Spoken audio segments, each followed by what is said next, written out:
Hi, welcome back to Bees Aquatics, and today I'm going to be changing my 29-gallon actually into a saltwater reef tank.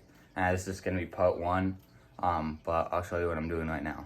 Last video I told you that I moved those the fish in here into the 29, into the 55, and I put the plants, I put one in the back right there of the 25, and I put the rest in here with the axolotls. You can see I made a bridge, got the Amazon sword, those, and the tree. And our snails actually did have a lot more eggs in there. And there's also 2 of them up here as well. But now I'm gonna bake up the frogs, bring them to my pet store, and then I'm gonna start adding salt water to this tank and making it into a saltwater tank. Just to start so it can cycle. I'm not gonna have any decoration, not even sand. But I did get this refractometer to test the salt. This is a really cool little thing. It's only 35 bucks, and I broke the case. Oh, never mind. But I also did get salt when I had my fiddler crabs that I never used. So I need something to do with that. So I'm like, why not make a reef tank?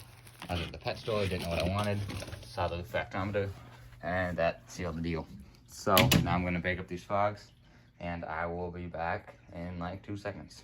So I'm back from the pet store. I didn't get anything, but I ordered a power head online, which is just a flow maker for the tank.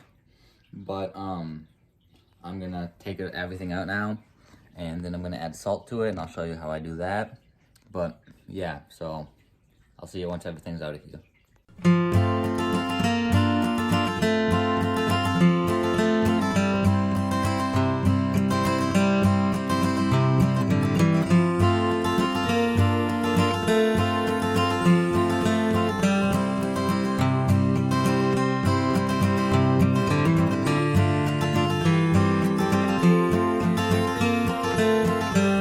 Alright, so I emptied it out mostly. This is a little bit of water. I'm gonna dump the rest of that little bit of water out. And then I'm gonna take the sand out and clean it, and I'll show you guys once it's done with that. Alright, so I added the water back to the tank. It's all cleaned out, really clear. Algae's gone. Heater in there and everything. Filters are gonna start running here in a second. So now I'm gonna show you how I put salt in there. So I need to get that stuff out, and then I'll show you what I do.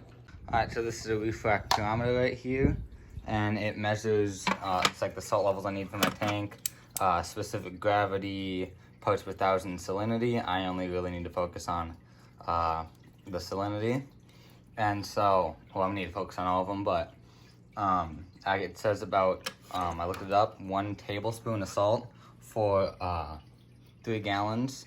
So I'm gonna put in about 6 to start, because I don't want to do the full thing, because just in case I go over, because I can't take away the salt, I can only add it.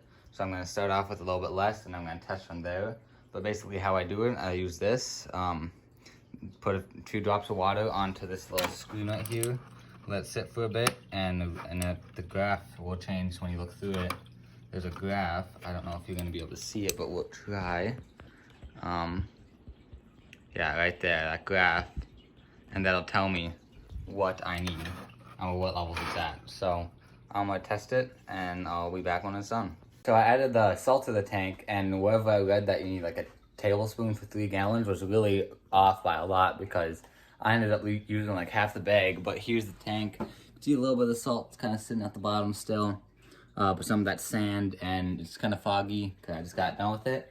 But now I should get power heads soon, like within the next week, and I'll make a video on putting those in, and also, and we'll move from there. I'm gonna try to get live rock, and then a bigger filter, and then last mile light, which is kind of expensive. So it's gonna be a while till this thing's done, but it'll be worth it in the end. So thanks for watching, like, subscribe, and I'll see you in the next one. Bye.